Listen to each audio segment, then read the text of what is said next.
dhalinyaradani waa qaar ka mid ah ardaydii ka faa'iideysatay dufcadii koobaad ee barnaamijka shaqo qaran ee gobolka Awdal isla markaana ka hawlgala wasaaradaha laamaha dawladda gobolka Awdal kulan warbaahineed ay maanta ku qabteen magaalada Boorama ayaa waxay ujeedadiisu ahayd mid ay kaga hadlayeen ahmiyadda uu leeyahay barnaamijka shaqo qaran iyagoona dhalinyarada gobolka Awdal ugu baaqay inay ka faa'iideystaan barnaamijka shaqo qaran sidoo kalena arintani ku bogaadiyay madaxweynaha Jamhuuriyadda Soomaaliland Mudane Muuse Biixi Cabdi iyagoona sheegay in barnaamijka shaqo qaran ka mid yahay sababaha lagu cirib tiri karo aafada qabyaalada magacaygu Abdulhaab Xuseen Muumin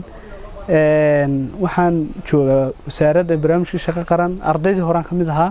haddana waxaan joogaa wasaaradda beeraha gobolka Awdal runtii waxaan doonayaa ahmiyadda uu leeyahay barnaamijku iyo ardayda inaan dhiirigelintiisa ka yar hadlo ahmiyadda uu leeyahay waxa weeye mid aan la soo koobi karin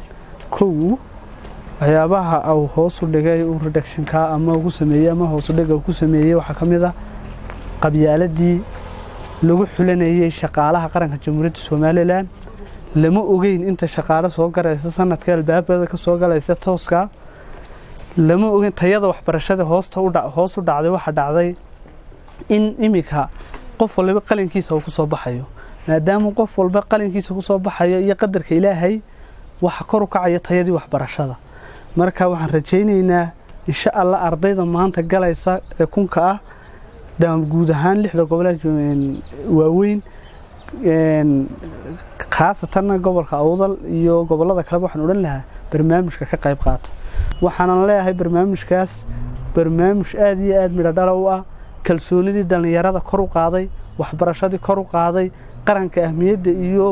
dhalinyarta yahay 70% ama 70% ka ahayd maanta rajay qabaan madaxweynuhuna dhiiranaanta uu ku dhiiraday isagiyo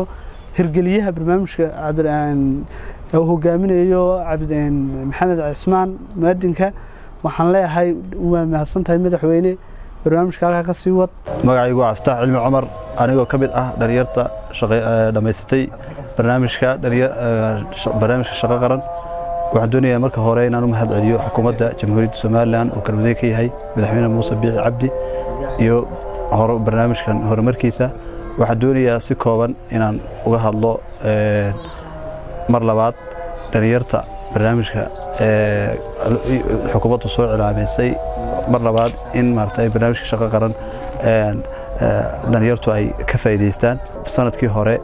waxay ahayd waxa gobolku ahaa 210 qof 60 dumar bay hayeen sidoo kale 140na waxay hayeen inamay hayeen 20 dhalinyaro ah oo imtixaanka ku guuleystay ayaaba maartay markii dambe barnaamijka ka cabsaday oo uga cabsaday laajli ciidan baa laga dhigi doonaa marka imika waxaan rajaynaynaa dhalinyaradan dambe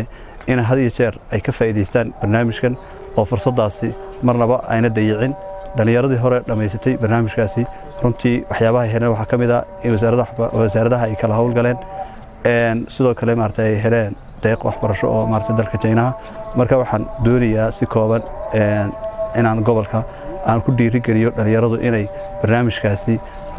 faa'iido badan baa laga gaaray in hadii jeer horumarka ay ka qayb qaataan isku soo wada duuba waxa guud ahaanba gobolada dalka ka socda isdiiwaangelinta dufcadda labaad ee barnaamijka shaqo qaran waa Cabsalaan Saaha warbaahinta qaranka Jamhuuriyadda Soomaaliland magaalada Boorama